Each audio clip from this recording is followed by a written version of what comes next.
Hey, Tony Gaskins here. Just wanting to check in, answering some questions from the inbox.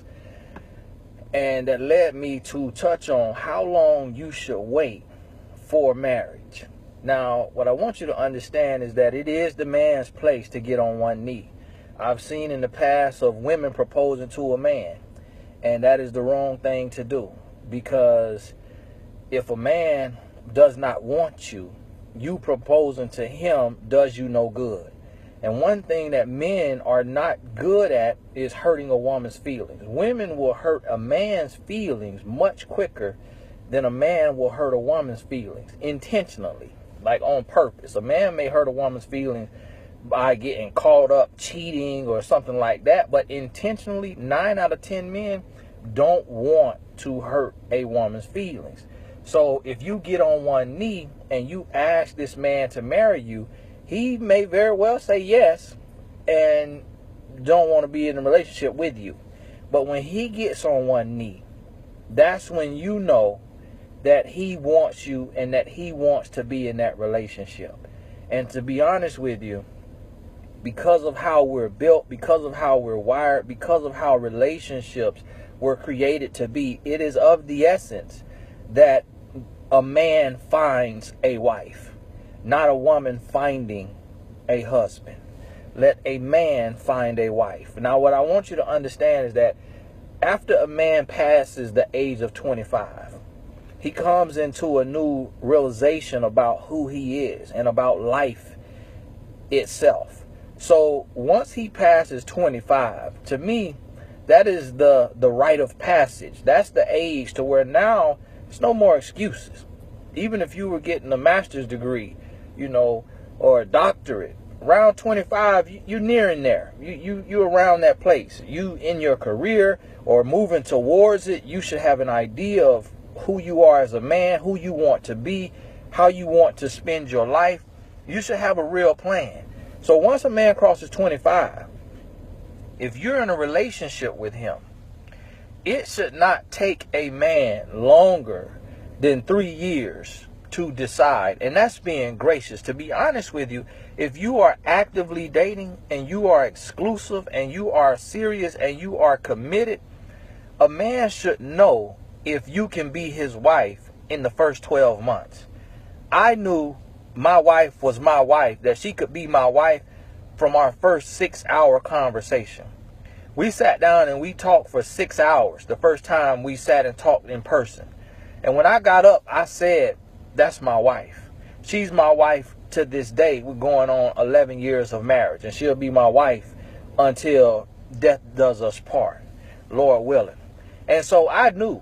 I traveled the world doing love and relationship seminars, and men who are there, who are married, say to me all the time, when I first really talked to her, when I met her and we really talked, I knew she was the one.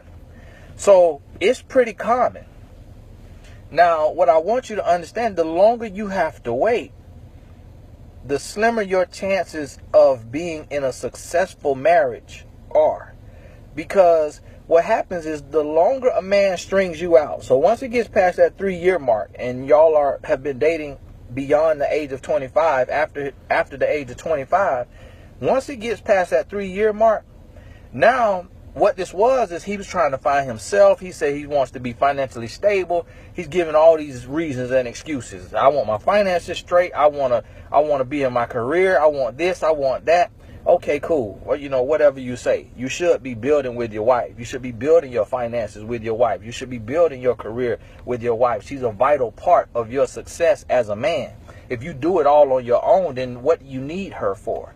She is your rib. She is your helpmeet. She's there to encourage you and to support you, and y'all support one another. So your finances may not be in all the way 100% where you want them to be when you meet her, and they may never be.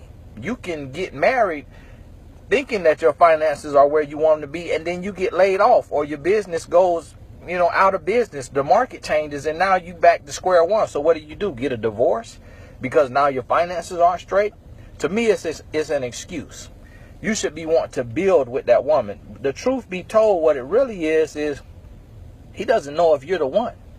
He doesn't know if he wants to spend the rest of his life with you. He doesn't know if he can be faithful to one woman until death does you part. And he's afraid of making that commitment, not knowing if something better will come along. You're always wondering if the grass will be greener on the other side. So he strings you along, strings you along, strings you along. And throughout the process, emotional cheating on you, maybe physically cheating on you. And then finally realizes no other woman wants me, or I can't give another woman enough attention to really build something because I'm trying to make my woman over here believe that she's the one. So I'm just spinning my tires and wasting my time. Let me go ahead and get married. So you get married 5 years in, 8 years in, 10 years in. I hear all different stuff. And then next thing you know, the woman is reaching out for coaching because she's like, hey, we've been together 10 years, been married for 2 years. And he's cheating on me. You know, he's cheating on me, or he's not coming home and this and that. And I always say, that's your first problem. You were a backup plan. You were his last resort. You were who he settled for when he realized that nothing else out there was better, but he didn't want you. And that's why he made you wait 5 years, 7 years, 8 years before he married you.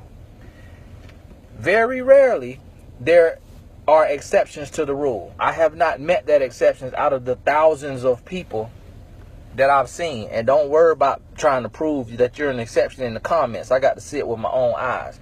I got to talk to you. I got to look a man in his eyes. I got to feel his spirit, and I know if he lying or not. 9 or 10 times he lying. Because if you know she was the one, and you know that it's until death does us part, it don't take you 10 years to figure that out. You knew that in the first year. So don't come with the lies. So ladies, what I'm telling you, just as if I would tell my daughter or tell my sister or tell whoever, a female client, don't waste all your good years waiting on a grown man to make up his mind. If he doesn't know by 3 years in, y'all are full adults, mature adults. If he don't know by 3 years of dating, if he can get on one knee and ask you to marry him and then have the wedding set within the next 12 months, you're wasting your time. You got a grown boy who is confused, and you losing some good years. And when he finally gives in and says, okay, I'm going to marry you because you've stuck with me for these 10 years, that might not even be the man you want. So, hey, keep that in mind. Keep that in mind. This is not cookie cutter. This is not for every situation. You may have to do a one-on-one session to talk about your situation specifically, but do not waste your life waiting on somebody else to decide what they're going to do with your life and with their life while they're dragging you through the mud or dragging you along for the ride. DC, this Sunday I'll be there. Chicago next Friday. Then New York City. Visit TonyGaskins.com. Get your tickets for the Real Love Tour. We're back up and running. I had to change some dates. New York and Chicago, but we're up and running. I hope to see you there. God bless you. We'll talk soon.